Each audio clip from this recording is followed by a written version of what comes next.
थी, तो बेचारी का पति नहीं था।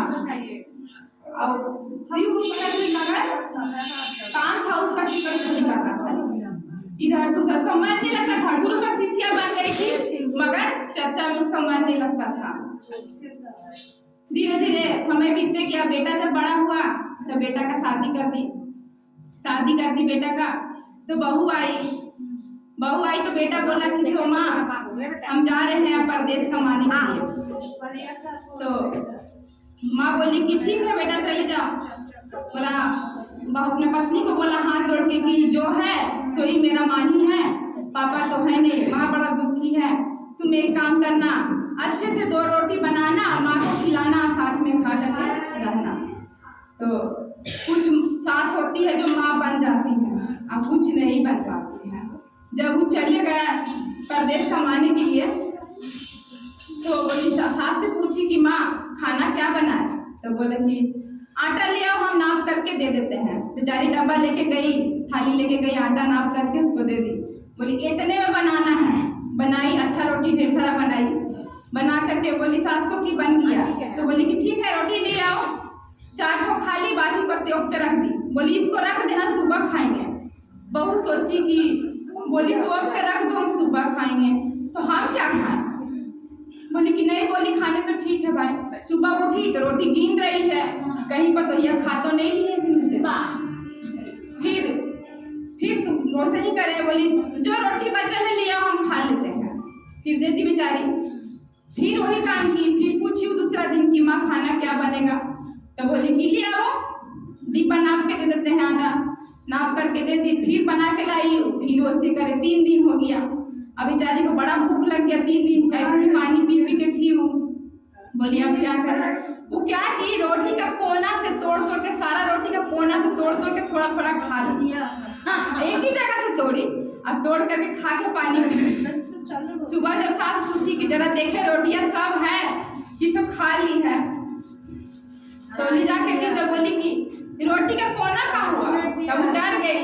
तो बोली कि क्या बताए माँ, रात को अच्छा से नहीं तोपे थे, चूहा लगता है खा गया। घर में ढेर चूहा हो गया। घर में एक चूहा सब सुन रहा था। वो बोला कि तुम आज हमको बदनाम किए, कल तुमको हम करेंगे। हम तो खाए भी नहीं लेकिन बदनाम हो गए। चूहा बोला, अपना मन में बोला, बोलती कि चूहा खाया। सास का कि आधा रोटी तोड़ के फेंक करके वो रोटी खा ली। शाम जब हुआ तो एक भिखारी आया, भीख मांगते। भिखारी नहीं था मगर गरीब था पूरा, वो तो जाने का साधन नहीं था, तो भीख मांग रहा था। तो बोला कि माता जी शाम हो गया, हम कहाँ जाएंगे, अगर कहीं जगह दे दे तो हम यहीं सो जाते हैं और सुबह उठ के चल जाते हैं। तो सास बोली कि ना हमारा घर में 2 ही रूम था, 2 ही रूम है, 2 ही खाटी, एगो पे हम सोते, एगो पे बहू सोती है, हम नहीं रखेंगे, तुमको दे देते हैं, खाओ पियो चल जाओ। बेचारा बड़ा गोड़ हाथ पड़ने लगा।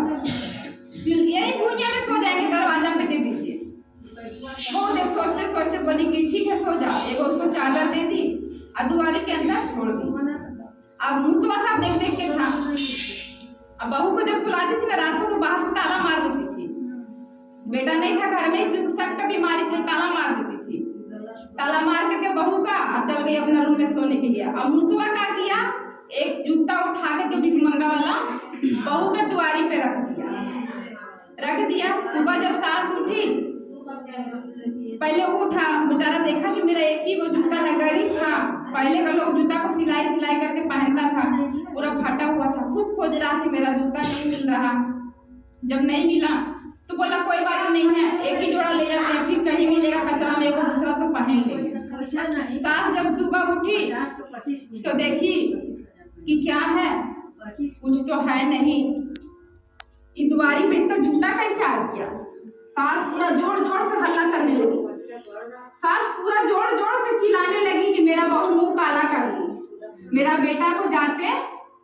माँ एक ऐसा चीज होती है कि माँ के आंचल में इतना जगह होता है कि बहू बेटी अगर मर्डर करके भी आएगी ना तो माँ उसको छिपा लेती है, लेकिन बहू से अगर साग में नमक भी ज्यादा हो जाएगा ना तो सास उसको घर का किसी कोना तो क्या मोहल्ला भर के बदनाम कर देती है कि आज बहू नमक डाल दी है बेसी। माँ बाप खाने बनाने का लूर नहीं सिखाया।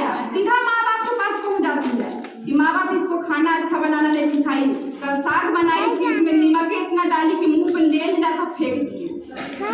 तभी तो बहू से पूछना जरूरी नहीं समझी, बहू के गेट पर करना पर ताला नजर नहीं आया। आप आज दूध नहीं मंगवाए थे? आप आज दूध नहीं मोहल्ला मंगवाए भाग थे? के बदनाम कर हाँ दी। हाँ, क्या हुआ? बाबा चाय पिएंगे बोल रहे, कौन दूध मोहल्ला से भाग के बनाए? बदनाम कर दी। ये देखिए कि हम बहू को ताला लगा के रखे हैं। धैर्य से कैसे पूछे था इंसान चाय बन- पी बोला ताला लगा हुआ है, वो आदमी कैसे बहू के बन जाए?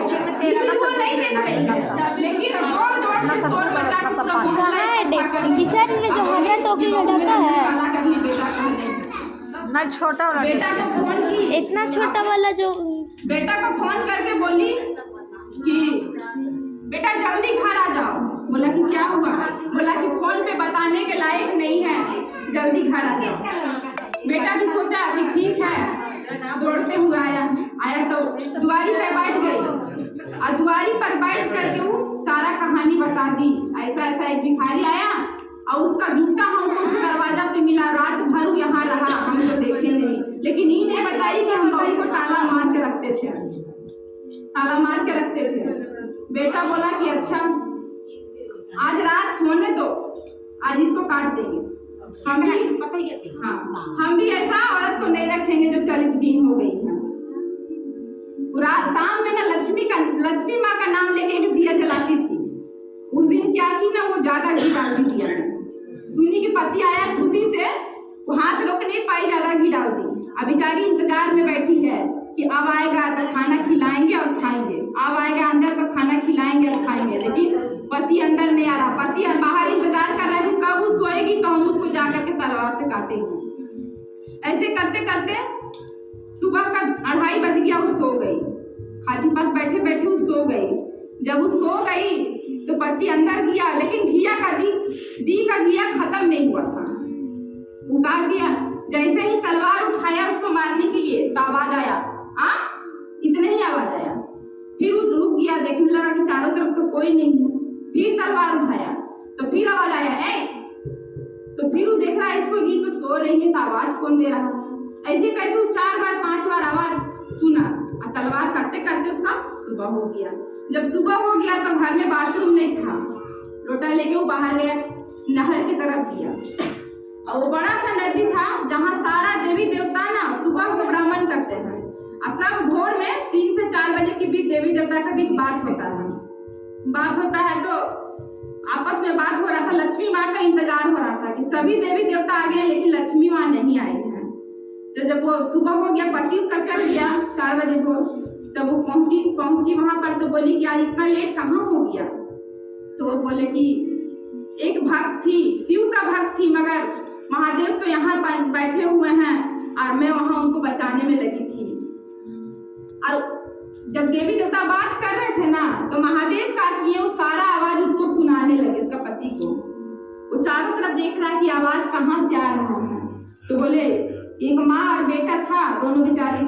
बहू जब आई घर में, बेटा परदेश गया, एक भिखमंगा आया था, उसका जूता वहां मुंह से रख दिया और मुंह के चलते ही सास काकी उसको मोहल्ला भर में बदनाम करती है। बेचारी का कोई कसूर नहीं था, इसलिए हम उसको रात भर बचाते रह गए, आने में लेट हुआ। उसका पति सब सुन था, नाम ले लेके जो बोले।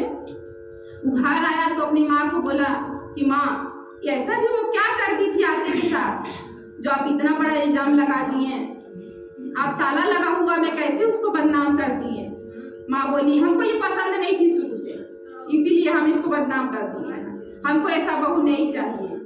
तो बोले माँ आप एक बार बोले रहते हम इसको लेके चले गए रहते, लेकिन इस तरह से आप इज्जत का नीलाम कर दिए, अच्छा नहीं लगा। आज तो मेरे हाथ अगर उसका बलि चढ़ जाता तो क्या हो जाता? वो तो दिया जलाई थी लक्ष्मी माँ, उसकी रक्षा कर ली। आप महादेव का शीश अपने आप को बोलती है माँ और ऐसे बदनाम कर दी उसको। हमें बहुत शर्म आ रहा है कि हम ऐसे माँ का बेटा है जो एक औरत का दुख नहीं समझती है। माँ बोली कि बहू माफ कर दो, गलती हो गया हमसे। बोल माँ हम क्या कर सकते हैं, बचाने वाली भी हमें माँ ही थी। एक माँ जन्म दी, एक माँ आप मिली, आज जो बचाई हमको आज वो भी माँ थी। तो आप माँ से माफी मांग लीजिए, आपका सारा पाप वही काट देंगे, हम क्या कर सकते हैं। वो लक्ष्मी माँ का फोटो के पास चरण जाके पकड़ लेती है और माफी मांगने लगती है। प्रेम से बोलिए हर हर महादेव। मगर ये ना होके